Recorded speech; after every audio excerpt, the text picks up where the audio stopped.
जिस तरीके से जनता ने सम्मान दिया है, ये बहुत कम लोगों को मिलता है सम्मान। जीवन भर जिसने सेवा की हो, मदद की हो, तभी इसी तरह का प्यार मिल सकता है और सम्मान के साथ जनता आ सकती है। वो उस कड़ी और उस पीढ़ी के नेता थे जो कभी कोई बात छिपाते नहीं थे। अपनी राय, अपना सुझाव या अपना तर्क बहुत स्पष्ट रूप से कहते थे। कई मौके आए जब उन्होंने अपने लोगों की बात रखी। हो सकता है कुछ लोगों को ना पसंद आई हो, लेकिन कम से कम वो ऐसे व्यक्ति थे जो अपने लोगों की बात बहुत सफाई से रखते थे। वो कभी कौन नाराज होगा, कौन क्या सोचेगा, इसके बारे में कम सोचते थे, बल्कि जो बात सही होती थी वो ज्यादा महत्वपूर्ण समझते थे। लोकसभा में मैंने उनको देखा, कई मौकों पर विपक्ष के लोगों ने आवाज बुलंद कर करके उन्हें दबाने की कोशिश की, लेकिन मैंने अपने आगे देखा, आंखों से देखा कि वो किसी के दबाव में नहीं आते थे। जो बात उन्हें कहनी होती थी वो कह के रहते थे। तो ऐसे नेता को हम लोगों ने खोया है। वो अपने जीवन भर मेहनत कर करके बहुत बड़ी राजनीतिक विरासत इस परिवार को देके गए। इस परिवार को एक बहुत बड़ी पहचान देके गए, जहां वो कई बार विधायक रहे, सांसद रहे, कई दलों में रहे हों। आखिरी में समाजवादी पार्टी में भी थे, पहले भी समाजवादी पार्टी में थे और दल में भी होके आए, लेकिन जनता के प्रति और जनता से जुड़ाव हमेशा बना के रखा उन्होंने। हमें उम्मीद है ये परिवार जो राजनीतिक विरासत बख्श साहब देके गए उसको लेकर के जाएंगे, उसको और संभालेंगे और सजोएंगे और इस विरासत को आगे ले जाने का काम करेंगे। अभी क्या माना जाए कि संभल से किसी कैंडिडेट बनाएंगे अपने उनके विरासत को आगे बढ़ाने के लिए फिर संभल से कैंडिडेट सभा की तैयारी करनी चाहिए? मैं आपसे कह रहा हूं कि पार्टी उनके परिवार के पक्ष में है और आने वाले समय में फैसला भी लेंगे पार्टी। यहाँ उलेमा ने और जनता ने ऐलान किया है कि ज़ियाउर रहमान बर्क को चुनाव लड़ाया जाए और उन्होंने एक तरफ मैयत रखी थी, दूसरी तरफ वोट डाल रहे थे। इस वफादारी के बाद क्या उनको ये इनाम मिलेगा? ये आपको नहीं सोचना है, उन्हें और हमें और परिवार के लोगों को सोचना है। अभी जी एक अहम सवाल, मुसलमानों ने नेताजी पे भरोसा किया, पार्टी पे भी भरोसा किया, समाजवाद पे, और आप पर भी भरोसा किया। आपके लिए मुसलमानों का प्लान ऑफ एक्शन आगे का क्या है? सबसे बड़ी लड़ाई जो इस बार देश में होने जा रही है वो संविधान को बचाने की है। बाबा साहब भीमराव अम्बेडकर जी ने जो संविधान दिया है वो सबको बराबर का हक देता है, बराबर का सम्मान देता है। जिस तरह से कई मौकों पर हम लोगों ने कहा है कि कभी समुद्र मंथन हुआ था, इस बार संविधान मंथन होने जा रहा है। एक तरफ वो लोग होंगे जो देश की खूबसूरती रही है, हमारी आपकी गंगा जमुनी संस्कृति, भाईचारा, आपस में प्रेम, और दूसरी तरफ वो लोग हैं जो संविधान को नहीं मानते हैं। तो संविधान मानने वालों की और संविधान पर न चलने वालों के बीच में ये चुनाव होने जा रहा है और हमें ये पूरा भरोसा है देश की जनता संविधान के साथ और संविधान बचाने वालों के साथ रहेगी।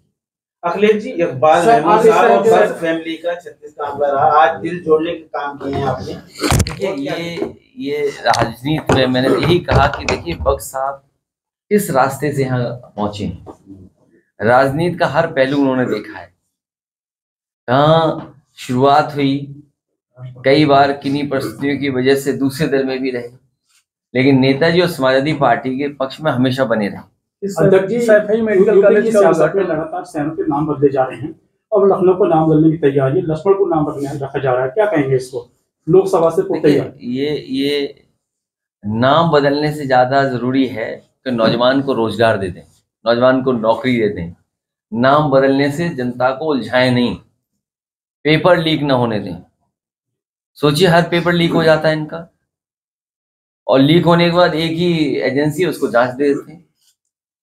अभी जो हमारा एक पत्रकार साथी मेडिकल कॉलेज के बारे में पूछ रहा था, अभी सुना है कि केवल बिल्डिंग का उद्घाटन करने गए हैं, वो हॉस्पिटल का उद्घाटन नहीं है, वो बिल्डिंग का उद्घाटन है।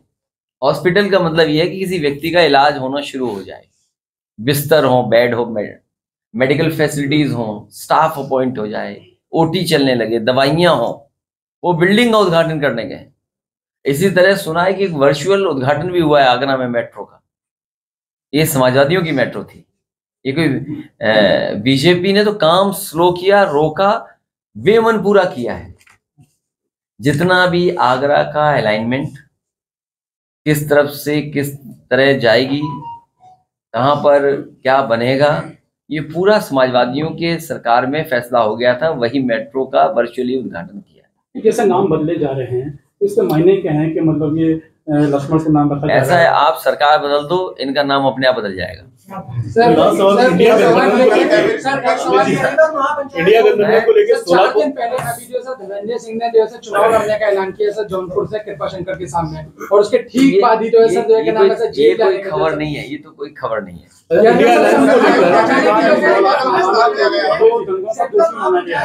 मौलाना तौकीर को दंगों का दोषी माना गया है, कोर्ट ने दोषी माना है। कोर्ट के सवाल पर हम लोग कैसे कोई प्रश्न लगा सकते हैं? 16 तारीख को महाराष्ट्र में इंडिया अलायंस की दोबारा मीटिंग, आप जा रहे हैं वहाँ पे? देखिए, हमारा काम पूरा हो गया, टिकट बंटवारा हो गया, हमें प्रत्याशी तय करने दो। अभी तुम प्रत्याशी पूछ रहे थे, अब कह रहे तुम वहाँ चले जाओ। कैसे लोग हो भाई? जो काम हमें करना है वो करने दो। तो वहाँ भेज रहे कि जाइए वहाँ चले जाओ। अभी हमें काम अपना करना है। अलायंस की मीटिंग है ना, मंत्रिमंडल का विस्तार किया गया है। अगर उन्हें वोट पता लग जाए कि वोट एक और विस्तार से मिल सकते हैं, एक और विस्तार कर देंगे। ये इतने घबराए हुए लोग हैं कि विस्तार, अगर इन्हें पता लग जाए कि हमारा कोई पत्रकार साथी है, इसके मंत्री बनने से हमारे 2 लोकसभा जीत जाएंगे, तो उस पत्रकार को ही मंत्री बना देंगे। सर बीजेपी का मिशन 400 है। तो ये जो बनाया गया विस्तार, ये विस्तार कोई जनता की सेवा के लिए मंत्री नहीं बनी है। ये जनता को कैसे वोट ले लें, और जनता देख रही है उन्हें। अभी लड़ाई खत्म नहीं हुई है, अभी तो केवल मंत्री बने हैं, अभी विभाग बनना है, फिर विभाग बनने के बाद इन्हें प्रमुख सचिव अपॉइंट कराना है, फिर अपनी मर्जी के जो विभाग मिलेगा उसके जिले जिले में अधिकारी अपॉइंट होने हैं। अरे एक जाल से नहीं निकले ये मामला, ये जो बने भी हैं, शपथ लिए हैं, अभी इनको बड़ी मेहनत करनी पड़ेगी। पहले अपने प्रमुख सचिव अपॉइंट कराने के लिए, विभाग के लिए भी मेहनत करनी पड़ेगी, और फिर जिले जिलों में जो विधायक और लोग बैठा लेते हैं अपने अपने अधिकारी, उन्हें हटाना, उन्हें नए लाना, अभी तो बहुत दिन है। और जब तक ये काम होगा तब तो चुनाव आ जाएगा, आचार संहिता लग जाएगी, मंत्री बस मंत्री बने रहेंगे, काम नहीं कर पाएंगे। अभी बिहार के अंदर नीतीश कुमार को बार बार पार्टी बदलने के लिए कहा जाता है, और यूपी के अंदर अब कहीं न कहीं कहा जाता है ओम प्रकाश